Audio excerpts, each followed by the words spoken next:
Buongiorno, benvenuti, and welcome to the Dimmi di Più kitchen.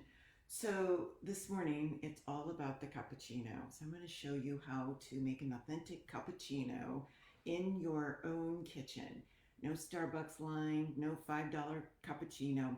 Anyway, so let's get started. First things first. Um, the Italians make these with what's called a mocha pot. It's made by Bialetti, and actually, you can find these at Target. This one happened to come from Italy, but you can find these at Target. So begin with filling up the bottom container with fresh water. I'm going to use the filtered water out of the fridge.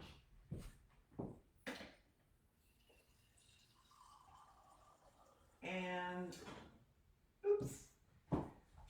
So you fill this up just to the bottom of this valve. Can you see that in there? It's just to the bottom of the valve. Actually, it looks like, yeah, it's a little over. So since it's a little over, here's another little trick. So one of my Italian teachers taught me this trick.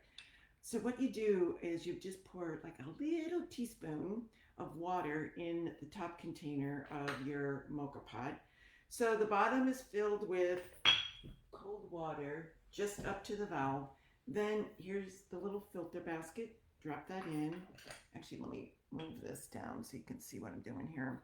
Move this down. So let's talk about the coffee because that is what goes in next.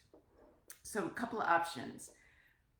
Here is some Italian roast already ground for an espresso.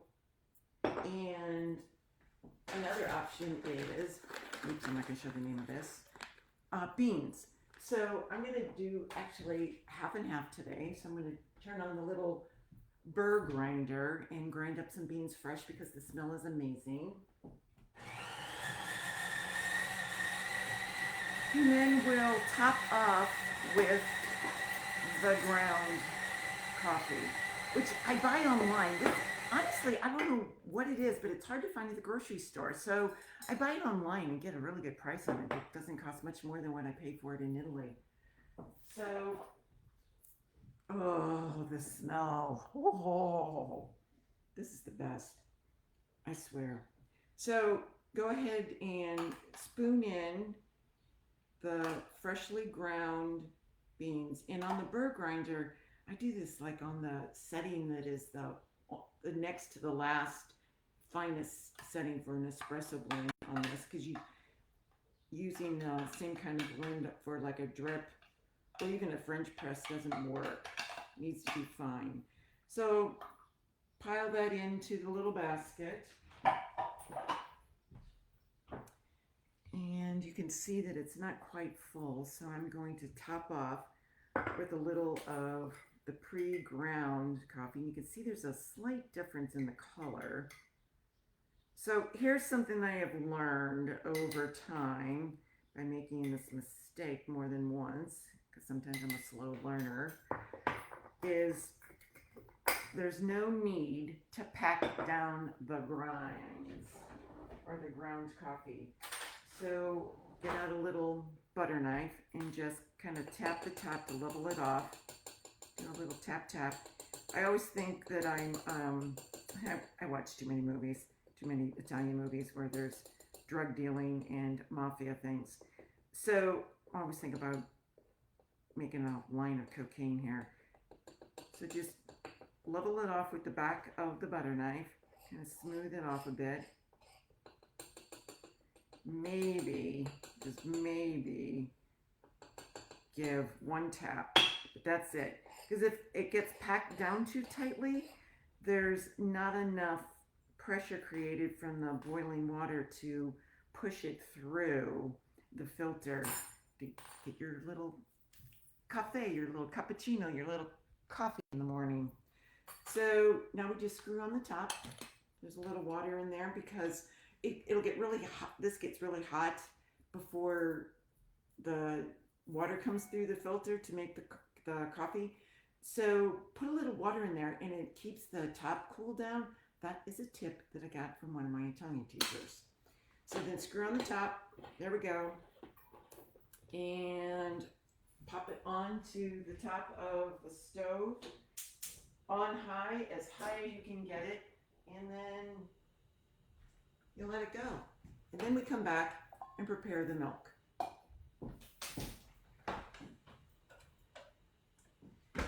So something that I learned when I worked at a kitchen store, retail store, where we sold those expensive, fancy coffee machines, is that if you use 2% milk, it it froths and foams better.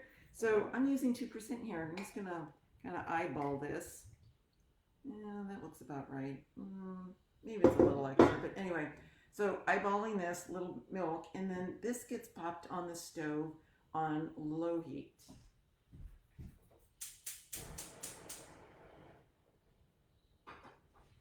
And then we just wait for the sound of the percolation. And then, oh, oops. One of the awesome things is it smells so good making the coffee this way. And the cappuccino. So one of the things is, let's wipe this off. There we go. Clean that off. So I know this really sounds kind of weird, but one of the favorite things that I love about making my cappuccino in the morning in my own kitchen is the sound of the cup on the counter. It reminds me of being in the bar, and that's a cafe in Italy. So I'm just like, whoa, that sound of the clank of the making the cappuccinos.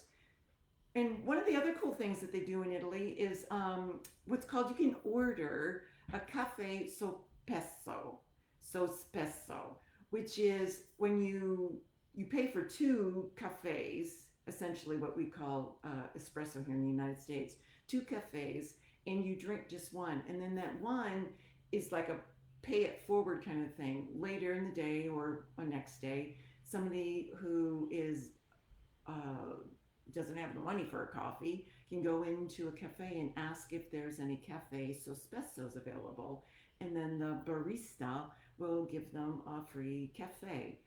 So you probably have heard the story that in Italy, cafe is what we call coffee, or what we call espresso.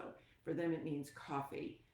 And there are a number of ways of drinking it in. Depending on the time of the day, they drink different types. For example, cappuccino, it's a morning drink. It's a breakfast drink. And then later in the day, they might have what they just call a cafe or a macchiato. And let me tell you, the macchiatos over there are nothing like the macchiatos that you order at Starbucks. There isn't all that sugar and all that syrup and all those different things added. It's just basically an espresso with a little bit of milk foam on the top. And the macchiato kind of means like dirty. So that's one of the things about going to the bar. Oh, and it's so much fun. And so weird. I knew that I was going to be doing this cappuccino episode, and so I dreamt last night about Rome, which then reminded me of the last time I was in Rome with a friend, and we went into a bar, and it was still before noon, so we ordered cappuccinos, and she was with another friend, so there was three of us in there, and it was talk about some mad foam milk skills. This barista wrote on the top of our cappuccinos, in one cup, he said, I see, and in the middle cup, he did 3, and then in the last cup, stars. And so I'm like, whoa. I took a picture of it. Oh, and that reminds me, I wanted to show you another picture of another cappuccino I had over there. So it was super fun, but what was really fun is the first 2 cups he wrote in English, and the third cup, apparently, he couldn't remember what the English word was for star, and he wrote it in Italian. So we got a little bilingual cappuccino, sweet little message in our morning little cafe. So that was super fun. And then another time, this was the last time I was in Italy, it was right before the pandemic hit. I ordered a cappuccino at Il Bar, and they did this super fancy top on it. I mean, talk about some crazy, crazy mad skills with the Cappuccino Art. So if you have any questions, go ahead and write them in. I think it's kind of early. Everybody's telling me they're at work, and not everybody, just my friends. that I texted. So anyway, let me show you this photo. I think I can show you the photo. I'll find it. Um, hopefully this, let's go to year. Yeah. What year was that? There it was. And it was in, no, wrong year. It was actually 2020 because it was before the pandemic hit. Got out of Dodge right before it all went down. Okay, there it is. Oh my gosh. Can you see this? Can I? Yeah, there you go. Look at that. So there's like green and blue and kind of red, along with like some chocolate syrup. And then he did some ziggy things, which I actually have seen on YouTube because I have gone to YouTube to see how to make all this cool latte art. Anyway, so that's it. I'm waiting and listening for the cappuccino to start. Normally, oops, let's see. Yeah. So then what happens is I just kind of listen for the little percolator. Oh, let me, yeah. And once it starts perking, then I'm double checking on the milk to see if it's warm enough. And then I will pull the milk off the stovetop and I will demo that. And this little handy dandy milk frother, ordered it online from one of those online huge mega retail spots. Oh, I don't know, a couple of bucks for it. Put some batteries in it and you press this little button and it froths milk. So again, I want to reiterate and remind you, it's like you can have an authentic, delicious, amazing cappuccino in your own kitchen. You don't even have to get in the car, no drive-throughs at the cafes, and you can keep your jammies on. So that's a handy dandy little tool. Let me show you a couple of the other Mocha Pots.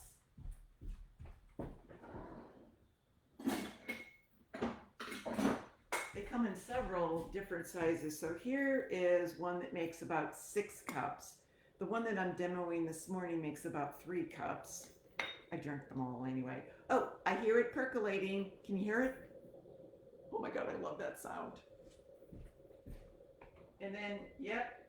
So I wait for the milk to do, oops, turned off the wrong burner. I wait for the milk to start steaming and then it's warm, because if the milk is overheated, it won't foam up very well.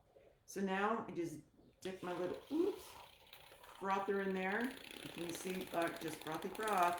It's so amazing. No fancy machine for this. Before I had one of these, I didn't know where to find one of these little frothers to froth up my milk. So I used to use my immersion blender. It worked. It works fine if you have a lot of milk that you're doing. But when I'm making enough for one, don't need the immersion blender. Just use a little frother. Here we go. Frothy froth. Ooh. So depending on the amount of foam you like on the top of your cappuccino, you see it only takes a second or two. Voila. Let's see. Yeah. It's so funny. There'll be a little foam left in this container. My dog loves to lick it. So every morning he looks forward to our morning cappuccino as well. Probably as much as I do, if not more. All right, so put that aside, rinse off the little residual milk. Put it back in its stand. And I'm going to take a little peek over here. Oh yeah, it's done. Sometimes you have to stand in Starbucks longer than this to wait to order. Okay, and here we go. Oh my gosh, it smells so good. Do you know how certain smells and sounds just transport you back to a memory or a place? That's what I do every morning with my cappuccino. It's just like, I pretend like I'm standing at the bar in some fabulous place in Italy, listening to all the Italians in the back.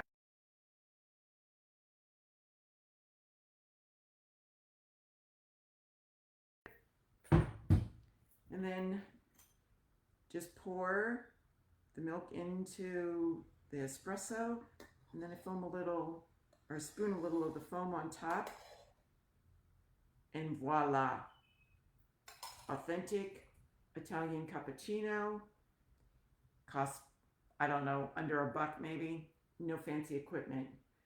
So, buona giornata. Have a great day, everybody. Enjoy your cappuccino, and I'll see you on the. Oh, speaking of the next episode, I'm going to demonstrate how to do a Napolitano coffee.